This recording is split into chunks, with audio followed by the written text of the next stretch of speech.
Hey family, what's up? It's your favorite brother Hassan, and on today's episode of Ambition with Hassan podcast, right?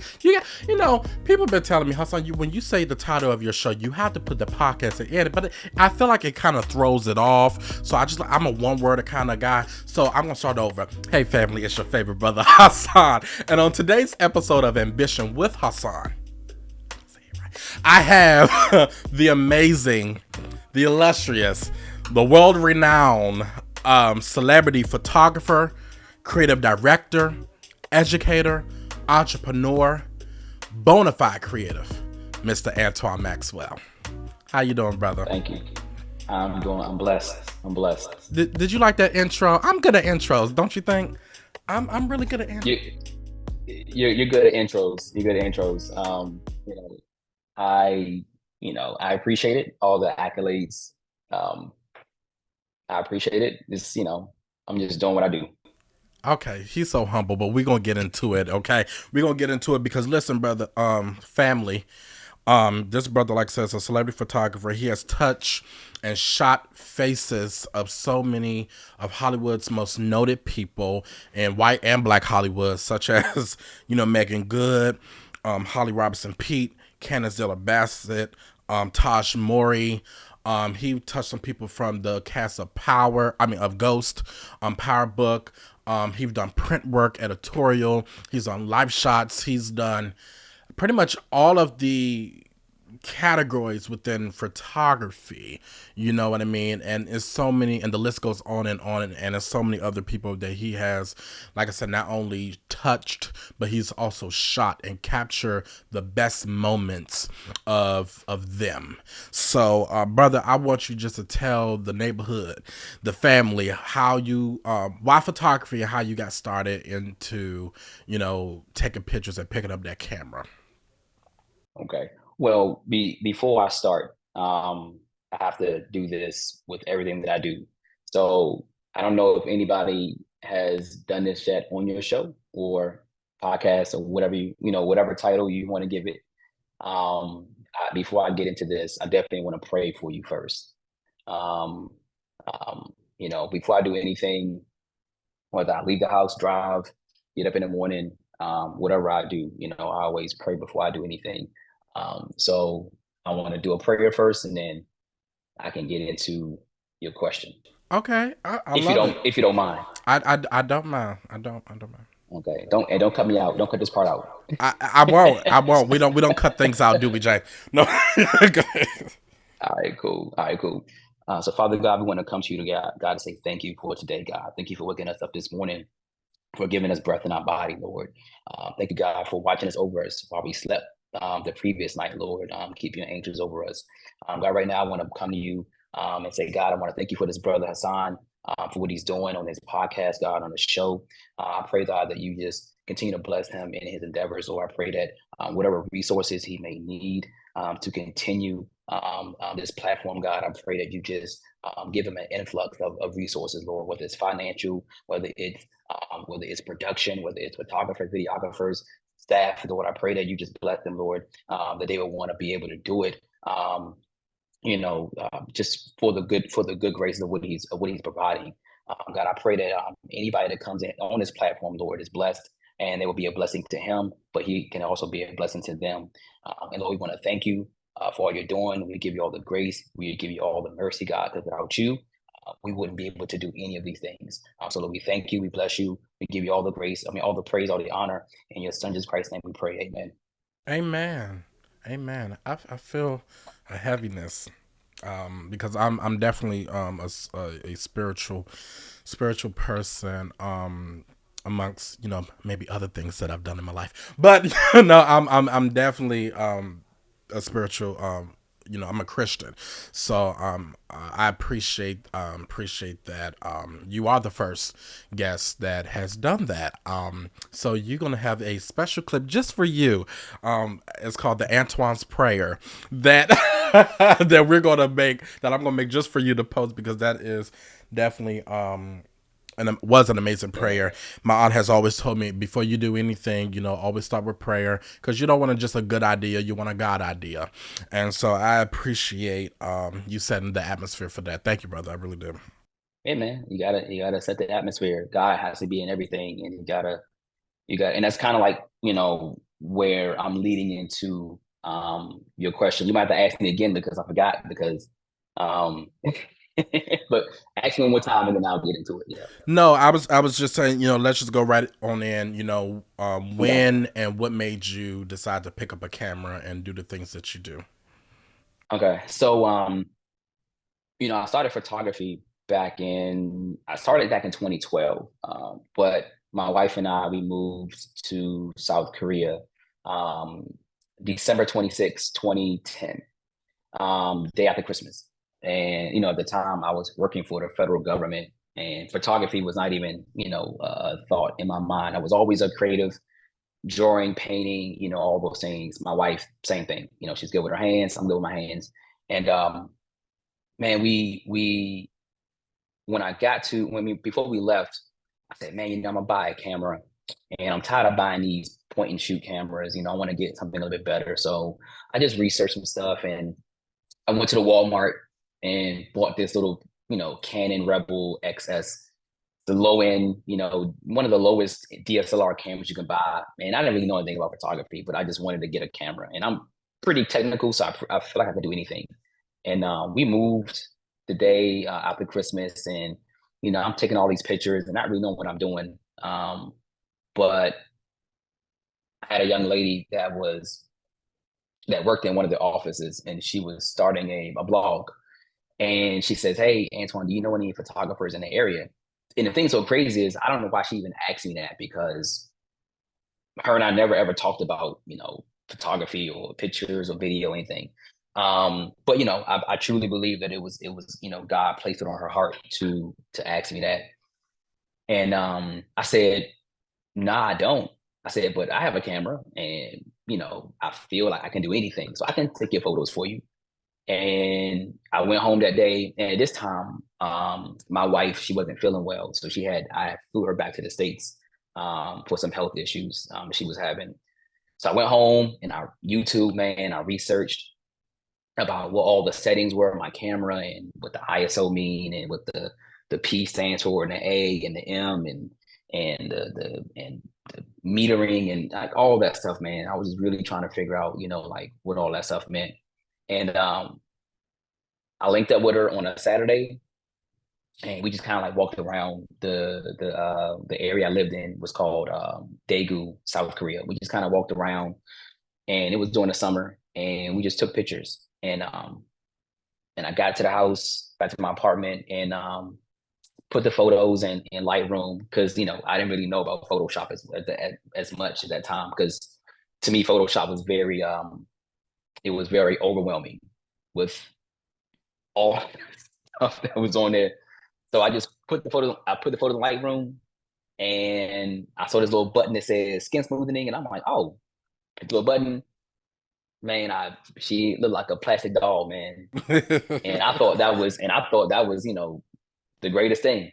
And I posted the photos, and I remember my wife, she went on Facebook and she saw it, and she was like, who took these pictures?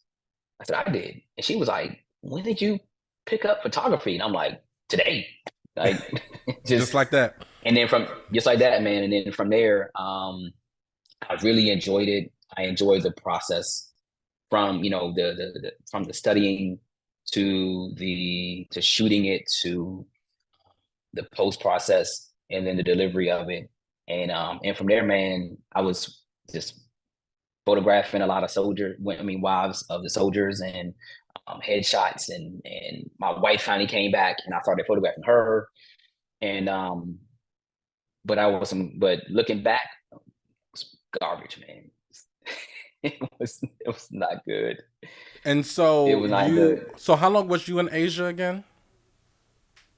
I was in Korea 5 years. We Five. we got there 5 years. Yeah, we got there December 26, 2010, and we flew back December 2nd, 2015. 2015. Yeah, that's what I have in my Mm-hmm. notes. I did my homework. Mm-hmm. I did my homework. So Yeah, moving 20. Yeah, yeah. 2015, moving back to the States. What challenges did you face in building, your clientele? Um, you know what? Or if you There did really have any wasn't. challenges. Yeah, I would want to say the only challenge I can say because I was in this I was in Korea shooting. People that lived in the States were already kind of following my growth.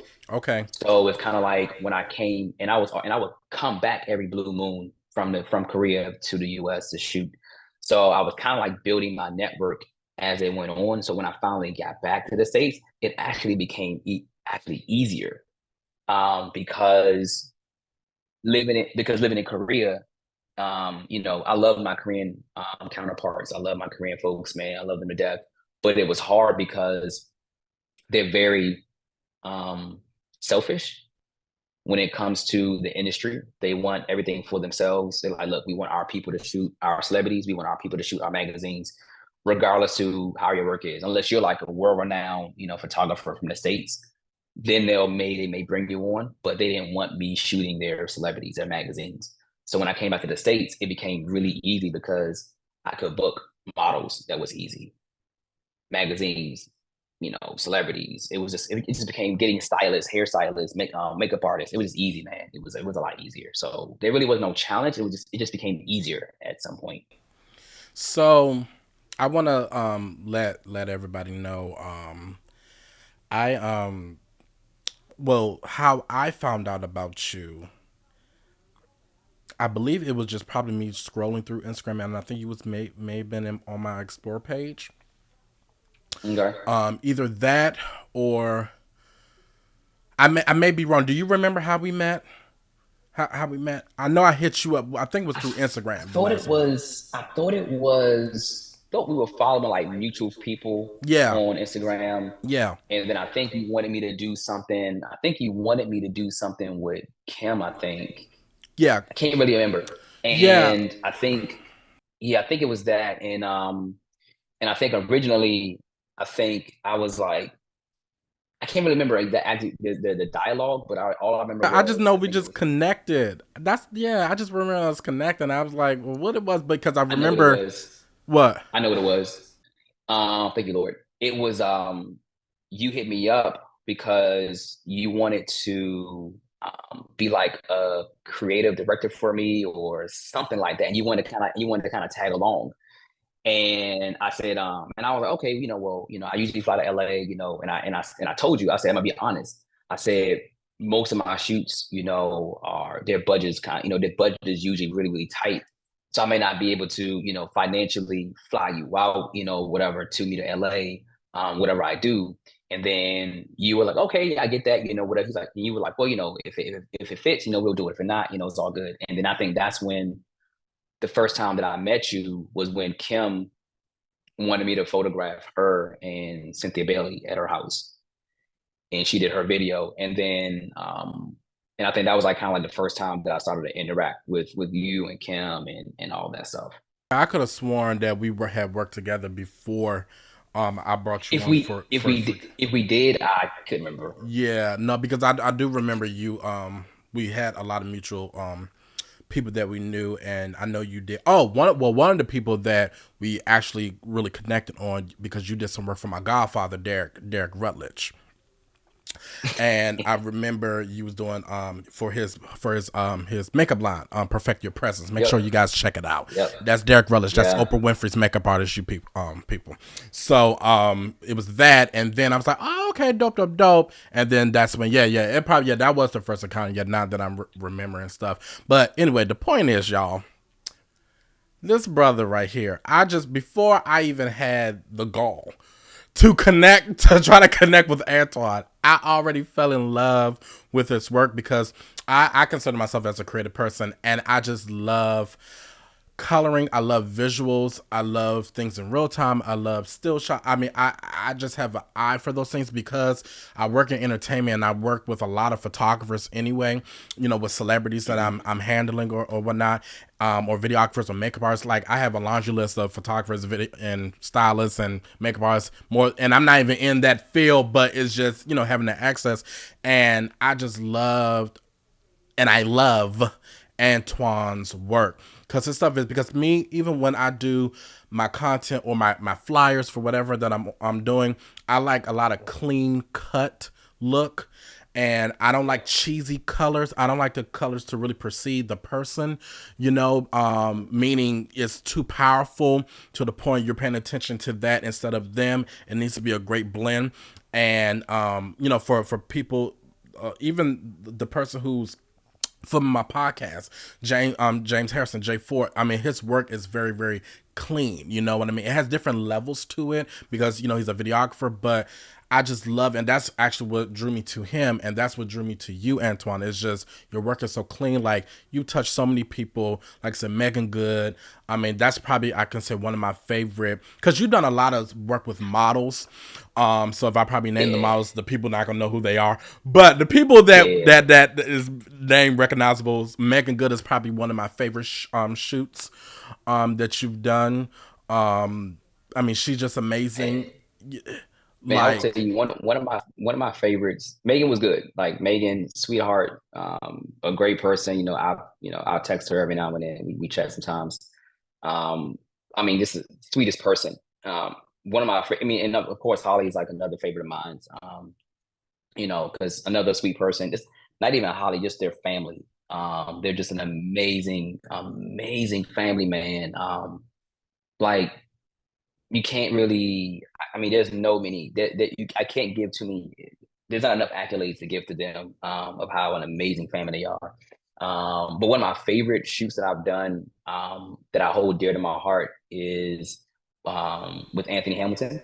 yes, Um, yes, that was a doing good shoot. his doing his doing his album cover for him. Like I think at that time he didn't release an album for like 5 years.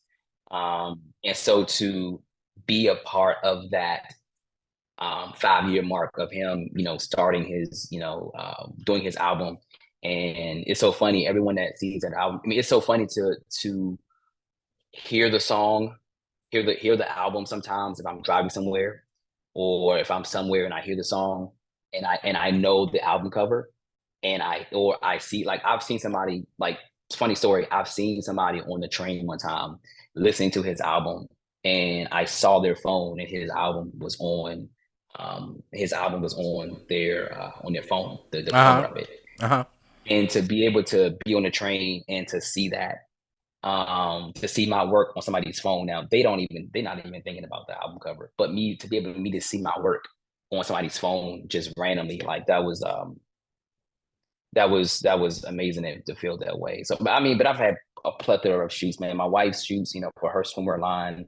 Shout It's a out, lot of shout out them. Marcia's swim line, because on Ambition with Hassan, we it's all about ambition, it's all about creative, being a creative and also supporting people's businesses. So shout out Marcia's Yeah. line. So my wife's line is MBM Swim. So it's MBM as Marcia Brandon Maxwell Swim. .com. She does everything from extra small to I think 2XL now.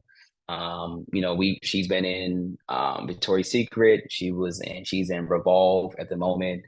She's was previously in Express. Obviously, she does it now. She's in Macy's. And obviously she has her own website. And yeah, man, she designs it herself. She knows how to sew. Um, you know, yeah, man, she's killing it. Her She's stuff killing is it. amazing, and she's so beautiful, and I mean, Yeah. just much success to her and her swimwear. But I was definitely getting to that you're known for your retouching, your high end retouching, and I just remember working with you when we was doing the shoot for Kim Lee and Cynthia Bailey, and we was at Kim's house, and I don't know if you remember this, but I was so goofy, but you had your camera and you was holding the camera like this, right? Okay, and you was Hmm. taking the shots, and then I think it was when they were sitting down on the couch, I remember. I and remember this. we, Go ahead. we Yeah. we was taking a picture and everything. And now I don't like to overstep, but I find my way overstepping. And I don't know if you remember what I know what I'm about to say, but I know for me what was so funny about that shoot was, I think either Kim or Cynthia, I think it was Kim, was posing a certain way, and you was taking a picture, and you was like, okay, let's not do that. You said less, and then Kim was like, okay. you you was taking a picture, and don't get me wrong, Kim Lee do amazing, take amazing pictures or whatever. It was just seeing you working, you know what I mean? Because it was your first time working with Kim at the time, but it was just funny how you said it, and you was holding the camera. You was taking a shot. You was like, okay, let's not do it like that. Okay. And you kept taking a photo, but it was an amazing. I mean, I don't know. What was you about to say? I don't know. From the show. Well, I was gonna say something different.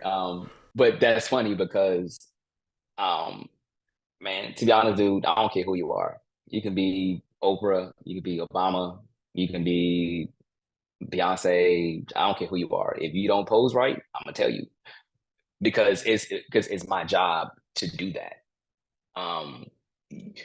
You you could do something repeatedly over and over and over and over and over again, and nobody's going to correct you because of your title or who you are. And I can't tell you how many times I've seen photos posted on somebody's page or whatever, and I'm just like, why would they pose like that?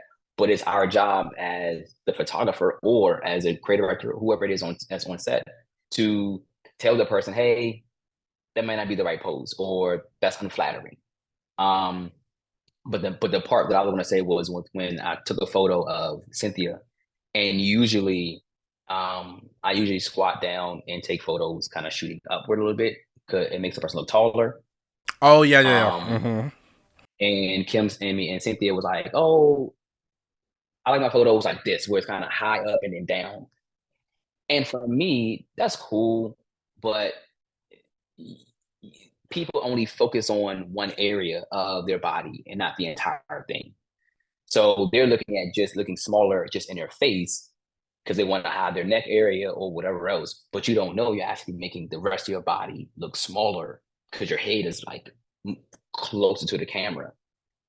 And that's what people, but sometimes it can, and with a cell phone, it's different from having it with an actual camera, a DSLR camera. But Cynthia like would say that because I've definitely taken pictures of Cynthia on my phone, and she was like, yeah, so take it up this way, and she'll position my phone. Her and Misa Hilton, they do not like. I remember I was at an event and I was taking pictures like this, and Misa Hilton said, no, you better bring that phone up. I was like, yes, ma'am. Yes, ma'am. And she's short, but it's like them two are the two celebrities that I know that they hate don't taking pictures like this. You better be center and play. Up. So yeah, she definitely did that. I remember that. They don't play. So so in those moments, you just you give them what they want, but what happened was, it was funny because even though I did that wasn't even a photo that she chose. She chose another image that wasn't from high up and down. And I think it was one of the ones that we shot that was outside. I'm like, hey, let's go outside. Because I hate shooting inside sometimes. I'd rather shoot outside, or I like to shoot more in the scene. And it also that moment felt rushed. And so, but it worked out. The photo she posted was great. I edited it. It was great. Yeah, it was a great shot. Yeah. It was amazing. And I'm glad that I called you to do that shoot, because I think that was I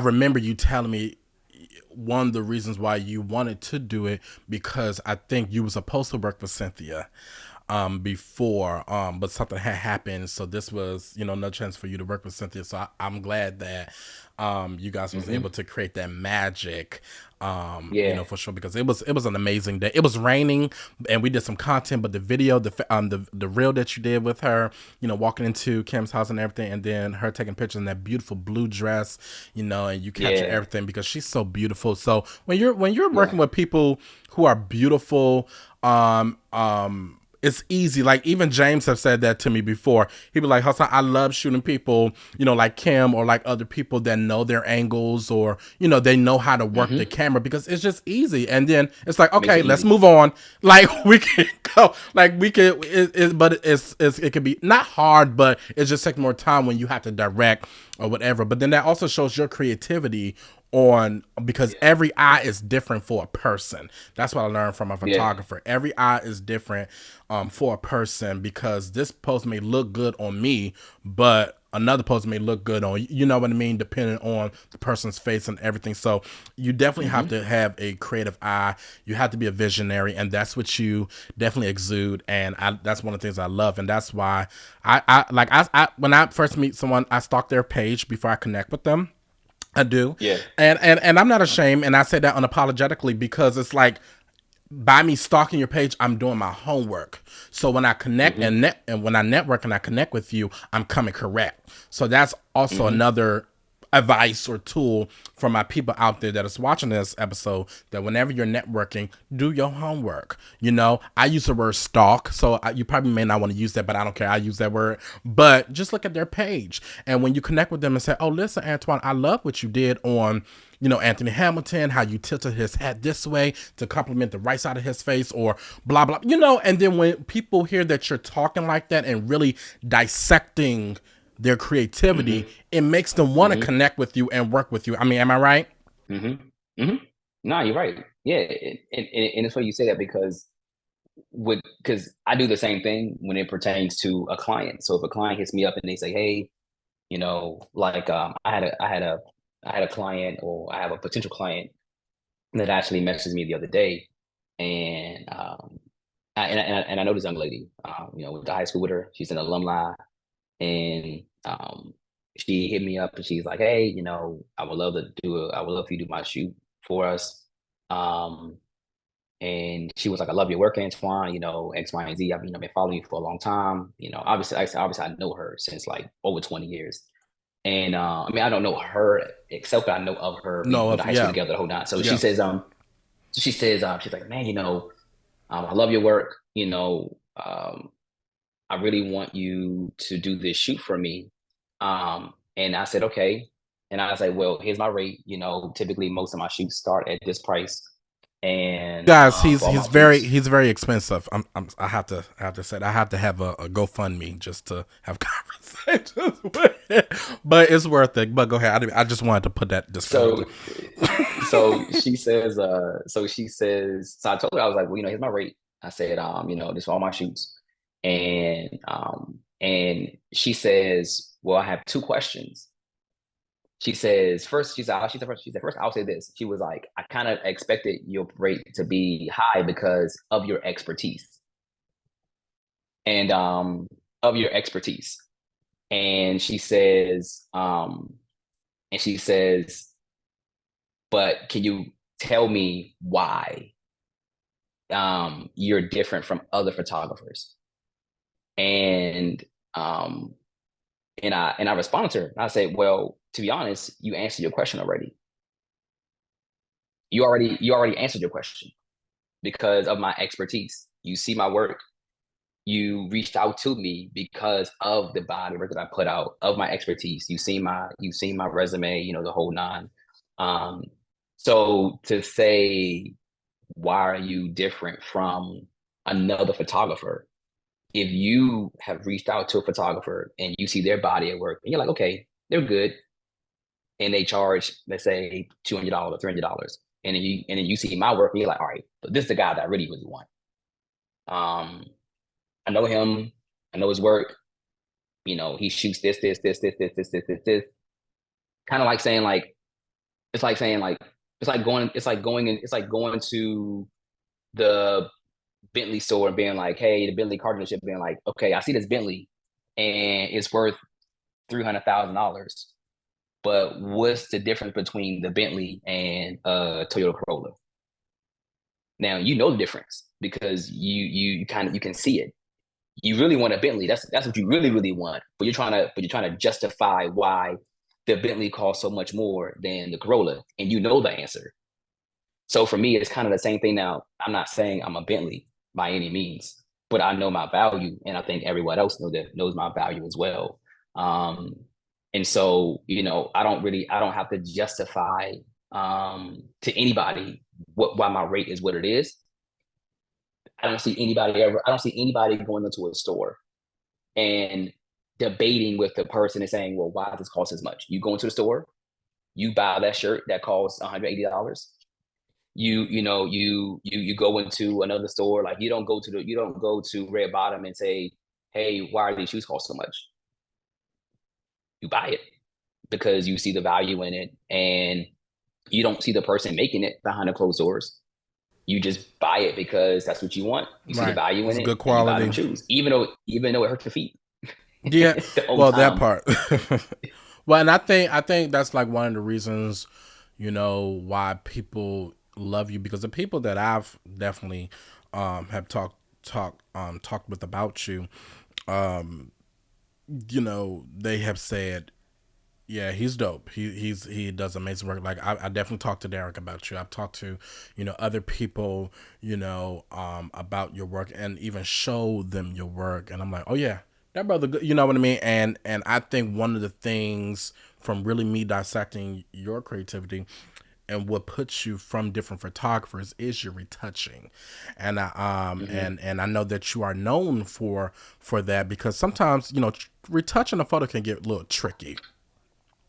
Mm-hmm. Sometimes you can do a little bit too much, where you can make a person look like a doll, and then you can do very light, because the thing how you shoot, Maxwell, I know that's your last name, but I just like, it's very I like it. dramatic. Yeah. It's all good.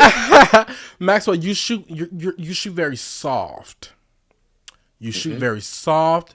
You shoot very light. Mm-hmm. It's some vibrancy within it. But Mm-hmm. you shoot very, very soft, versus, other photographers that do amazing work that shoots heavier, but it still works for them, right? But you shoot very, very soft. So, but by you being known for doing retouching, share some of your insights into your retouching process. If you don't mind, and the importance Yeah. that plays, when you're, editing a photo. Yeah. So I'll say this. In the beginning, when I was starting photography, my retouching process, I noticed that the way that I was editing photos when I was in Korea, as using Lightroom, it was horrible. So I hit up my mentor. He's a really good friend of mine, James Anthony, and he's out in LA now. And I was like, bro, you gotta help me with this retouching, dude. Like, because I see the magazines, and my work don't look like the magazines. Mm-hmm. So what am I doing wrong? And like I say, 14-hour time difference. So while he's up editing at 1 in the morning, 1 in the morning, it's 3 p.m. in the afternoon Korea time, or however, whatever time it is. And I just remember watching this dude. We're editing photo. He's editing photos. I'm watching his skill and what he does, and different techniques he's doing. And I started to do the same thing. And then because he taught me certain terminology pertaining to retouching, I knew how to research it on YouTube. And so, I'm editing photos, editing photos, editing photos, and I would spend hours at time editing photos, just trying to get good at it, before I got to the Megan Goods and the Anthony Hamiltons and all these people. And so I started editing photos, man. I just got really good at it. With, just doing it at a smaller scale, which is micro dodging and burning. Um, and instead of just like doing a global, like I'm just going to just, I would spend 2 hours, man, on a photo, 3 hours on a photo, 6 hours on a beauty photo. Where other retouchers or other photographers, they just get it done in like 5 minutes, 20 minutes. They don't spend as much time on it. So I got so good at it that I started teaching it myself. And then it got to a point where now I was doing so many photo shoots where I didn't have enough time to actually spend that much time, man, on 2 hour shoots. So, I just hired a retoucher. But I wanted somebody that retouched like how I would retouch, the Got you. same quality of work. Got you. And so, her and we have the same quality of work that you'll never know what photo I retouch or what photo she retouch. You'll never know. Because I don't want to have a bad retouch, and then like I have some photographers some people I know that are photographers that don't know how to edit. Like they literally just they don't know how to edit, and then they hire a retoucher to edited photos, and that retoucher literally have to transform their picture. Where with me, what I do is, and only by the grace of God, I shoot in the talent and the skill that God gave me. I shoot in a way where it already looks retouched. So that way, when I hand it over to my retoucher, or if I do it myself, dude, that joint is already. It's like, and I can't tell you. I'm gonna say this last thing. My retoucher, when I do send her work, she'll tell me, she'll be like, Antwon. She was like, man, like you're, she was like, you're the only person that I know that will send me a photo, and I have to do very little to it Yeah. because it's me shooting it, me lighting it, dialing down to my camera, getting it perfect. My makeup artist, my hairstylist, my stylist. It's all those things, man, that bring, it's not just me, but it's my team that brings the entire photo together. That makes it easier for myself or my retoucher when we do have to edit photos. So there's different ways of shooting. And me being me, I've worked with a lot of photographers, and I've learned throughout the time that is different ways of shooting depending on the project. And your work has been on Control Magazine, Element Magazine, I believe Upscale, and so many, and you done album covers, and you just have done so much. So your work, you're just dope. Okay, you're on a lot of platforms. Okay, and so what is your process? So let's say you have a celeb, right? Or like, for example, Megan Good, and you get the call that you're going to be shooting her, right? Hmm. Versus you're shooting Anthony Hamilton. How do they come to you with how they like to be shot, or do you already know how you're going to shoot them based off of what another photographer did, or do you try to create your own and let the inspiration be from what you have known, them personally, to how they pose and different things like that? So is it, where's that inspiration coming from? Is it more so your creativity and you doing your homework about them, or from you mimicking in a way from another photographer? Man, it's so funny. Um, like let's use Megan Good for example. Obviously, we follow Megan Good. Um, Actually, you know what? I'm gonna be honest. Before I met Megan, I wasn't following Megan Good. Okay, but thank you for the honesty. Um, yeah, I mean, Yeah.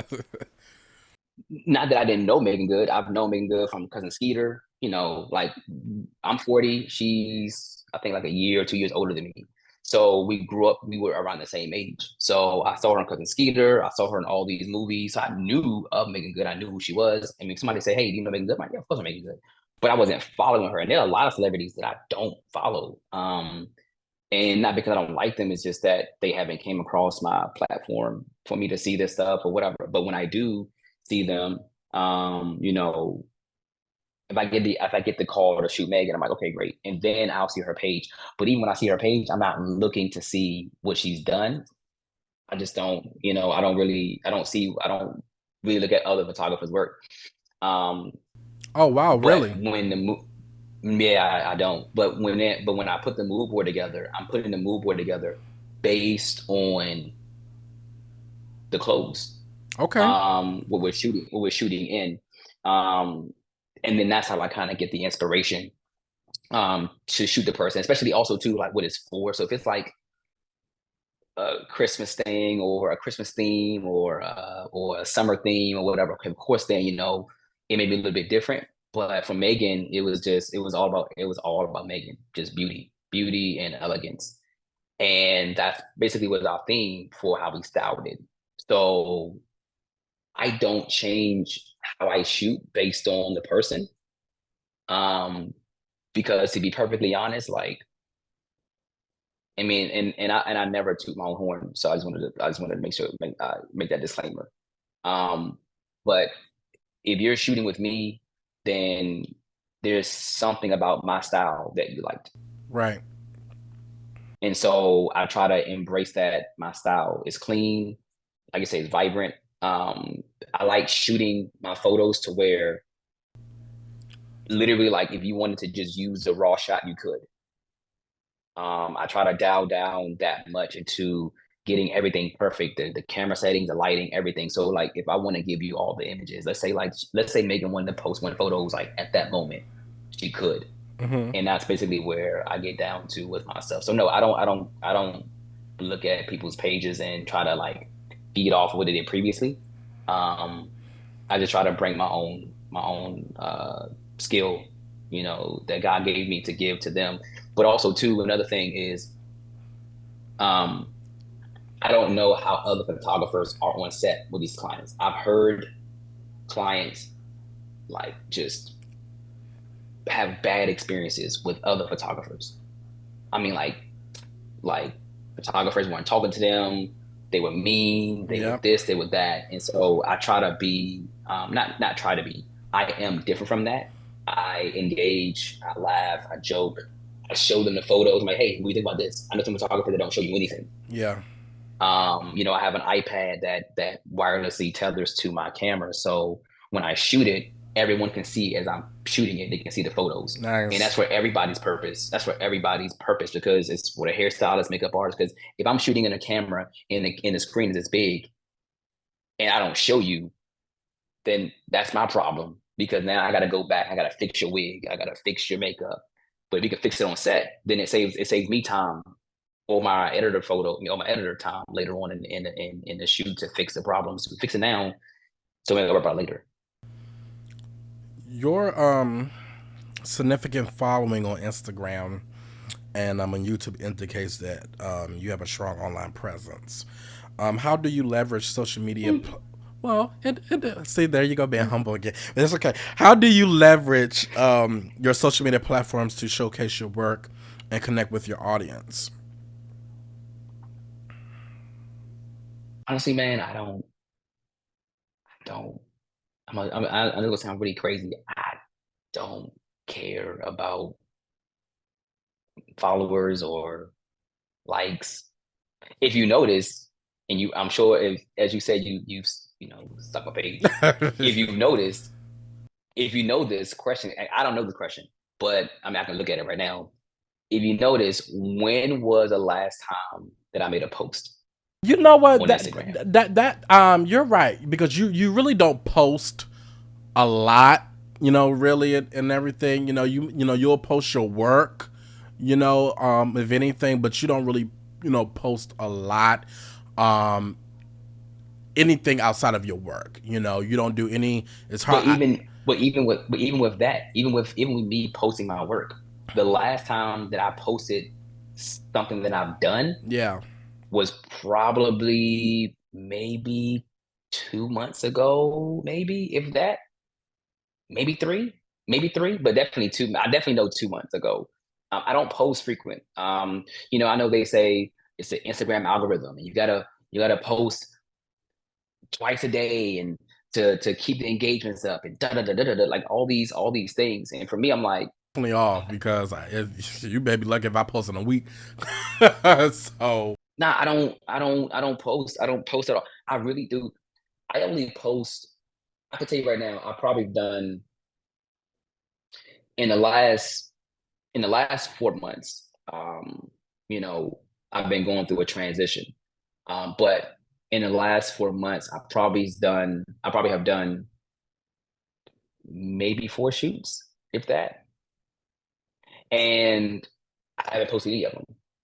I only post the things that I only post to the target audience that I'm trying to reach. yeah, So if I shoot a wedding, which I rarely have shot weddings and I don't promote it. But if I do shoot a wedding, I don't post it because I don't want to get wedding gigs because literally that would take up my whole time. I don't want to post. I love babies. I love kids. I love maternity shoot. I mean, I love babies, but I'm not going to post a newborn photo shoot on my page. I'm not going to do that. I do it, but you would never see it. You would never on the client's page, maybe, and I may repost it on my story, but it'll never live on my feed. so in the ever evolving field of photography, How do you stay updated on the latest trends and techniques to continually enhance your skills? Or do you? Because I don't see you doing that, but okay.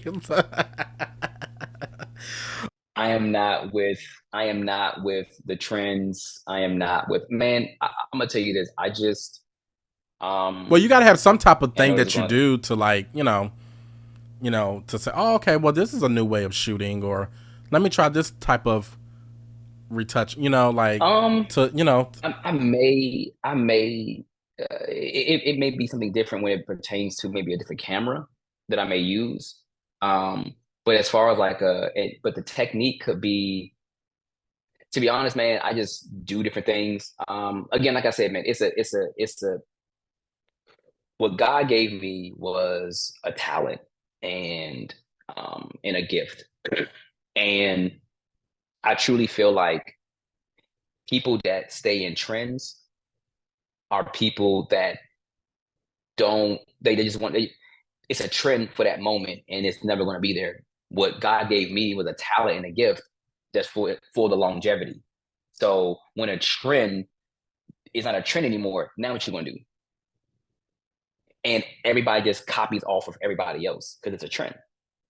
So I don't stay in the area of a trend because that trend is going to last only for 10 days or so, and then it's not a trend anymore. Now what you're going to do? that's true. So that space, so if you have a trend right now that is in 2024 and between January and March, but let's just say the next trend doesn't happen until October, what are you going to do in between that time? Between, yeah, yeah, yeah. You have no skill. You have no skill because you're only following the trend.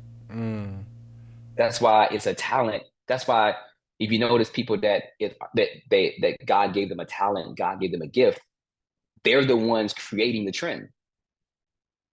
They're the ones creating the next new thing because it's because God gave them something in them to be the trender, to be the trend, and everybody's following, but nobody's actually leading. So they're just following everybody else, what they do. So, but then, how does that work when in the space in your field when every influencer, model, celebrity, they want to be shot.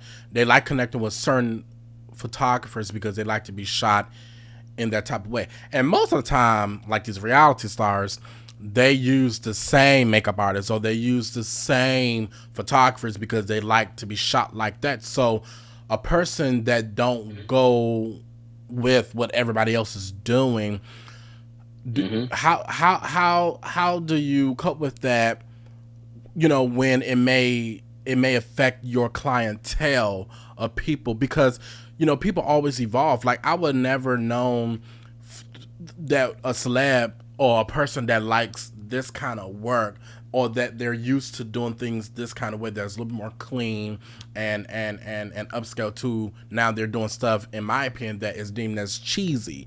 Don't get me wrong, I Mm-hmm. love people in Atlanta, but there's a lot of cheesy people in Atlanta. You know what I mean? And I may get canceled, but I don't care.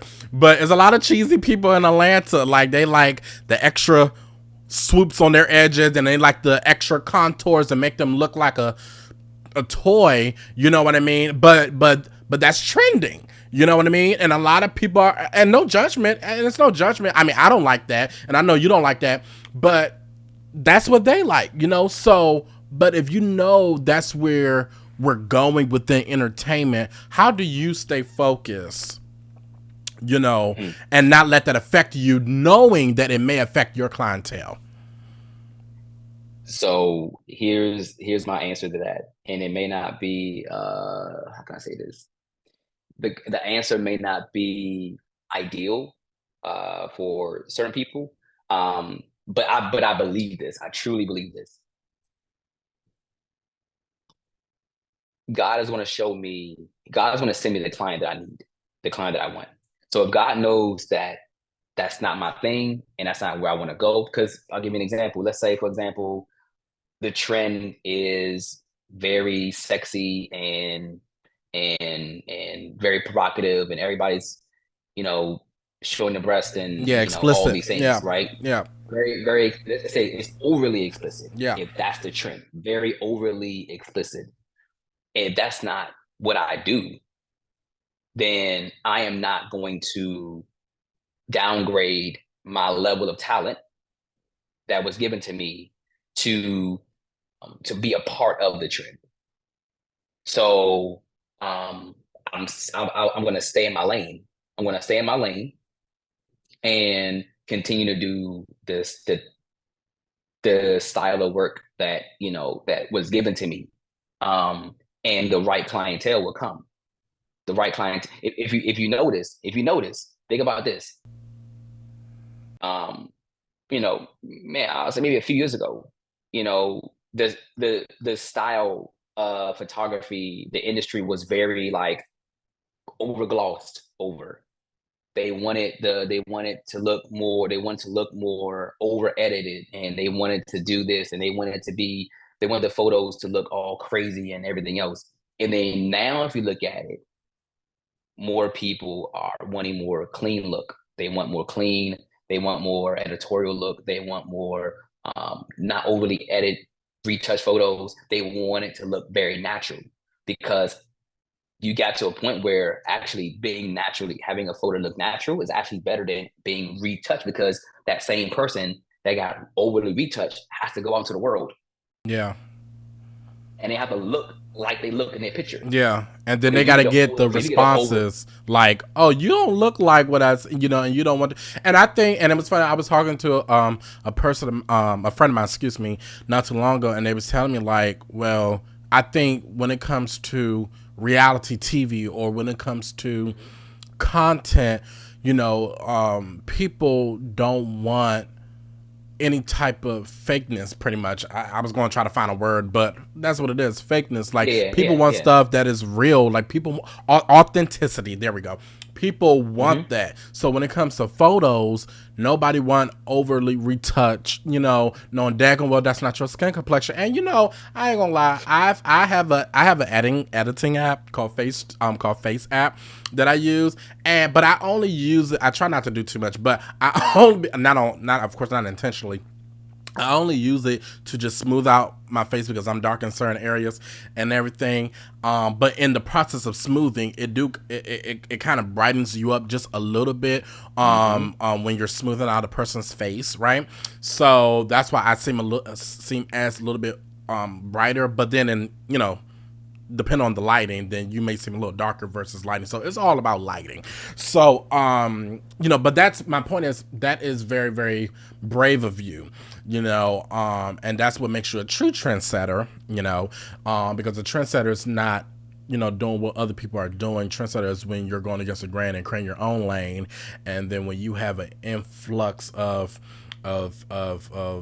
people that is trying to do what you're doing, that's a trendsetter, and a lot of people is not going to be that courageous to do that. A lot of people is trying to figure out, okay, well, what kind of concealer or what kind of lenses or what kind of whatever do I need to be doing so I can attract those type of clients, because they know most people are going that route. But I feel like if you know your purpose, and that's all about knowing your purpose, right? Knowing your purpose and knowing the gift that God gave you, and it's only for you. And what's for you, Derek Blinks can't do what Antwon Maxwell do. Stan Lowe can't do what Antwon Maxwell. All these other amazing photographers, so many other amazing photographers that you and I both know, is not going to be able to do the things that you do. Only Antwon Maxwell can do the things that he does, and that's why you have a certain clientele that comes to you for certain things. You know what I mean? But it just amazes me because I feel like we was at that point and we kind of still are, because I feel like we're transitioning into the authenticity part of who we are as people and what we showcase, and nobody cares about all the high gloss and resolution type of Mm-hmm. editing or type of ways. Just be you. What do you look like? What do you sound like?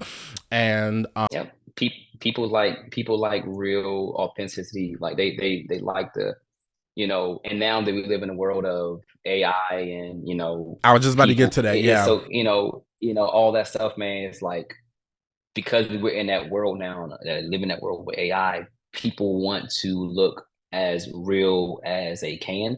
That's why if you notice, people are more, men and women are in the gym more because they don't want you to liquefy their body in a photo. They want to get it in real life.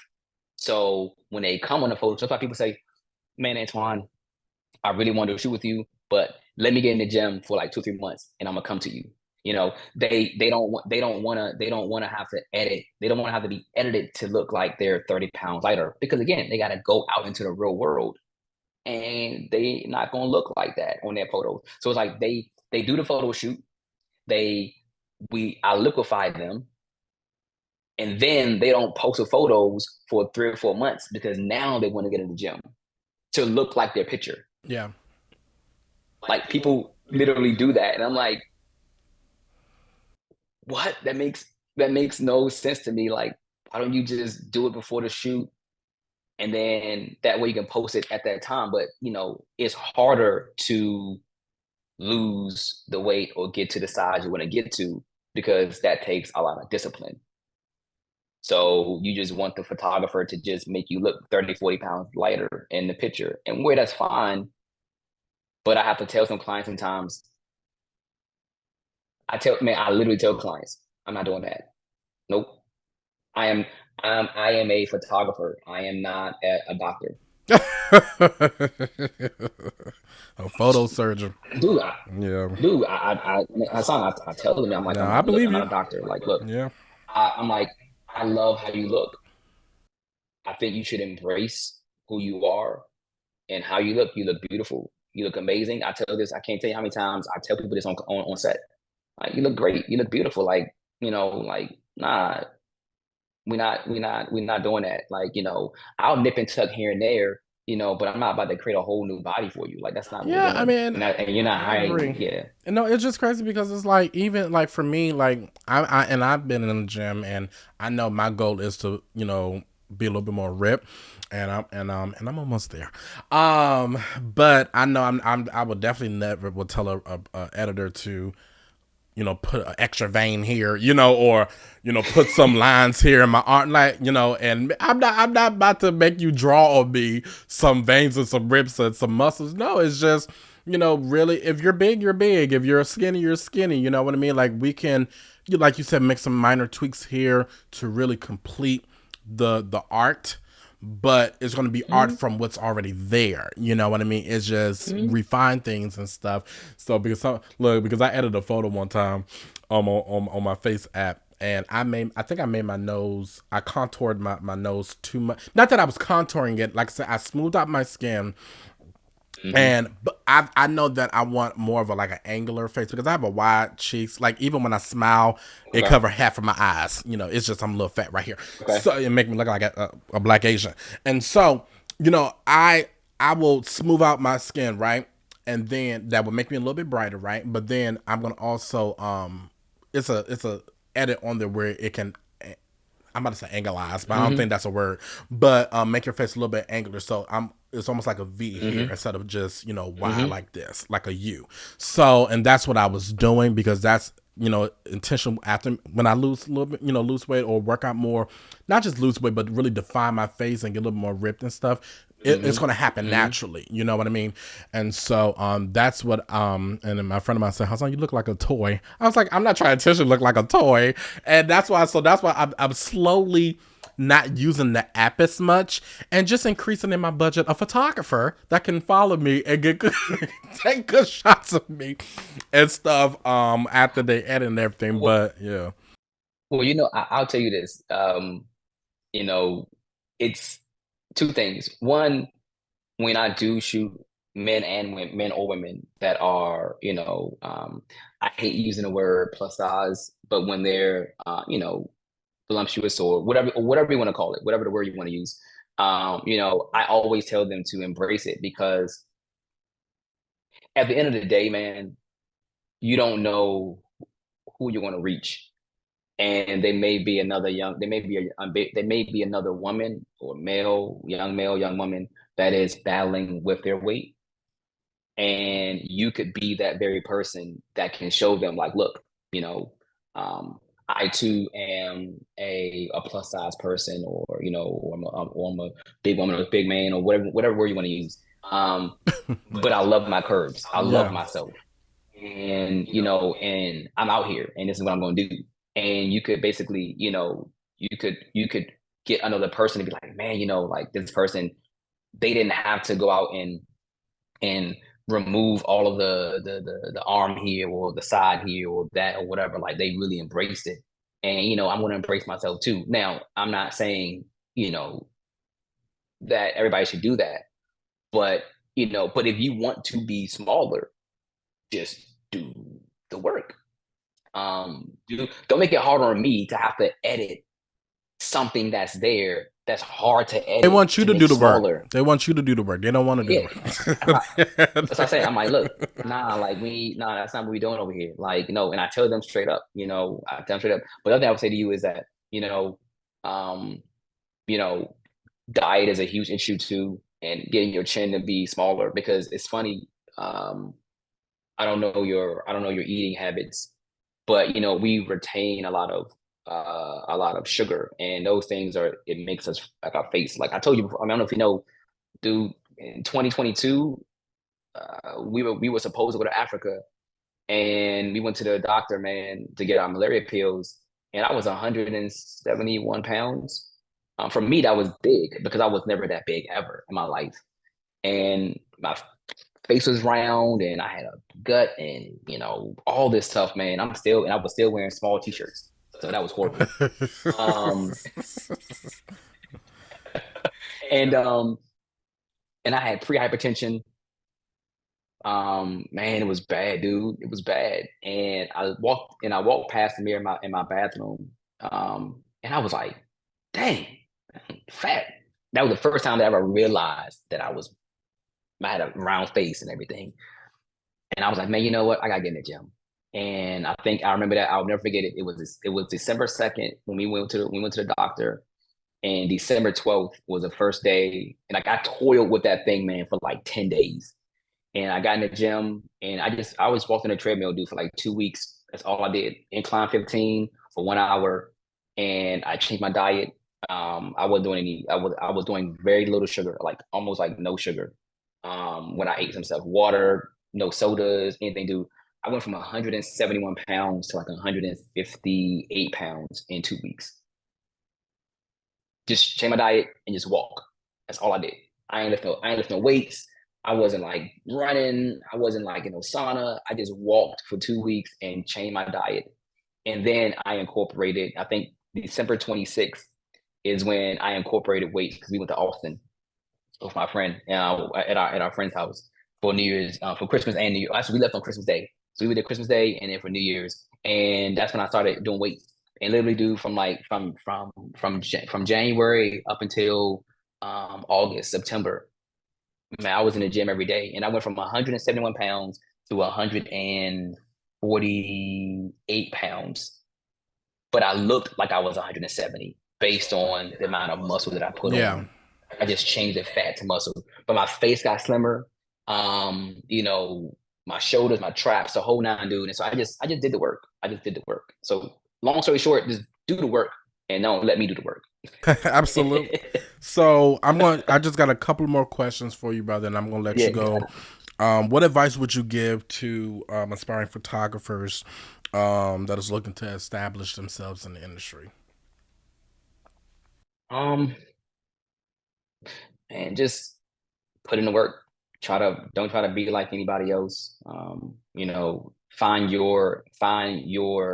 I always tell people this: find your corner and find your corner Yes. and create your masterpiece in that corner. Don't worry about every other corner in the house, everybody else's corner. Just do your corner and create your own masterpiece in that area. So if it's whether it's you being even for videography and cinematography, like just like be proficient in that area. Don't try to be proficient in every. Don't say I want to be a wedding photographer, baby photographer. I want to be a beauty photographer. I want to be this. Because what's gonna happen if you do all 10 things, you're gonna burn yourself out, and you're not gonna be great, and you're not gonna be great at one thing or great at two things. You're gonna be okay at all of it. Yeah. Um, you're gonna be okay, and you're gonna stay in that lane. You're not gonna be able to get to that point where you're charging 5, 10, 20, 30 grand for a shoot because you're not, I don't want to say a master at your craft, but you're not proficient in your craft. You're just okay. And you're gonna charge okay prices all the time. Well, I just, want to have a moment of silence. I want that to sink in for the people that's watching, because it's true.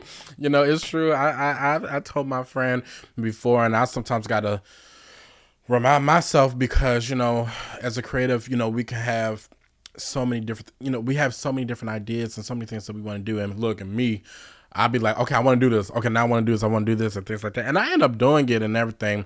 But, I tell my friend because, my friend, she wants to be a serial entrepreneur. Well, the difference between her and I is that I have mastered a certain skill set, and now it's time for me to do something else. You know what I mean? Yep. Yep. To add to my repertoire. So that's the difference between us. But with her, she hasn't mastered something yet. And so Mm-hmm. I try to tell her, I say, you can be a serial entrepreneur. You can have multiple businesses. You can do multiple things. But to really grow your brand, you really need to literally master one thing. I use the word master, definitely one thing at first, create it, and then while you're mastering it, you will have created a reputation, that okay, this is okay, I'm Hassan and I do this, you know what I mean?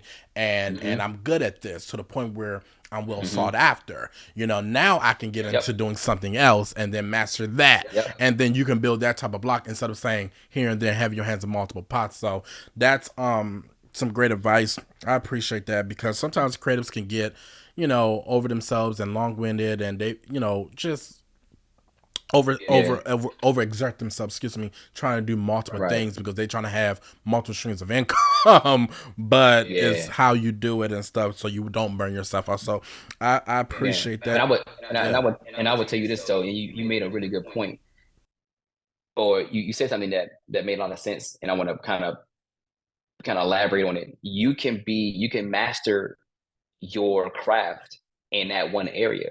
So when you decide to navigate another thing, because people know your work from here, Yeah.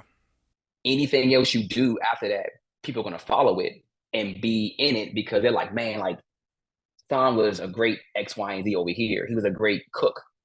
So I know if he gets into podcasting, I already know it's gonna be great because he was great over here. Right. They trust you. And You trust you people over create a there, trust with your audience. Yeah. right? Exactly. It's creating a trust. So people trust your work. They trust you. That's why people will hit me up to do. They know that I'm proficient in. I mean, they know that I don't. I say they know that I do mastery in beauty and editorials. But they're like, man, we don't see baby photos in your page, but we know you can do it. I have a feeling you can do it because they've trusted me over in this area. So why can't I do this? So they trust me in that area. So you make a really good point of being able to just master one thing. So if you decide to navigate or pivot somewhere else, those people that follow are going to follow you, and then you're going to create a whole new avenue of people. Like I say, Lord willing, if my wife and I have children, you know, I'm going to basically be photographing this little kid all day long. And what's going to happen is because I've been photographing adults for the last 12 years, when I start shooting little kids, Oshkosh B'gosh and baby Ralph Lauren and baby H&M and all them things, like I'm gonna be putting these kids in these clothes, and that may bring me another avenue. I'm still doing the same thing. I'm shooting fashion, but I'm shooting smaller people now. And people will trust me because they trust what I've already done already on adults. Yeah. Well, listen, brother, man. I mean, you have definitely dropped some gems in your own creative and unique way, and and I just appreciate you taking time. Excuse me, I'm trying to reposition myself. I appreciate you taking some time out your busy schedule, to talk to your brother, man, about really being who you are, knowing your purpose, creating your own lane, you becoming a trendsetter, you staying in that corner and saying, what do I want to do? What can I be good at? And when you're focused on what you're doing and your gift, then people will follow because they know you're not trying to leech. And so I appreciate, really, if I can cap this episode, is really knowing your purpose, and really focusing and honing on you and what's meant for you. What God has for you is going to be for you, and nobody else can take it. So I appreciate you, the Antwon Maxwell. I appreciate you taking time out, brother. Tell the people where they can follow you, and do you have anything that you want to promote or let people know that you're about to come out with, or anything? How can we support? Follow me on all my platforms. I think Twitter is different, but it's Antwon Maxwell Photography. I think Twitter, I'm on there as, not Twitter anymore. It's X. What do you want to call it? X, formerly. It's A Maxwell Photos. Because it was too long for that platform at that time. And right now I don't have any, to be honest, I don't really have anything coming up, dude. I'm just living and just seeking God as much as possible.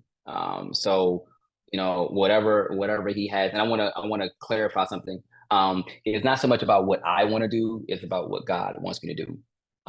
Wherever God leads me, that's where I go. I pray all the time, dude. So I really just I pray and ask God to use me as a vessel. And the thing you said about a purpose, that makes so much sense, because photography is a gift. Photography is a talent, but that's not my purpose. My true purpose is to minister to people that I meet when I am shooting. That's my purpose. So God gives us gifts, but what are we using it for?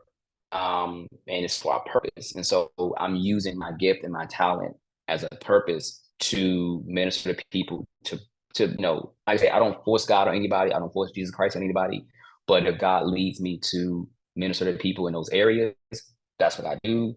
And I can't tell you how many people recently I've brought closer to God by using what the talent that God gave me. That God gave me. So, but no, I don't have anything coming up.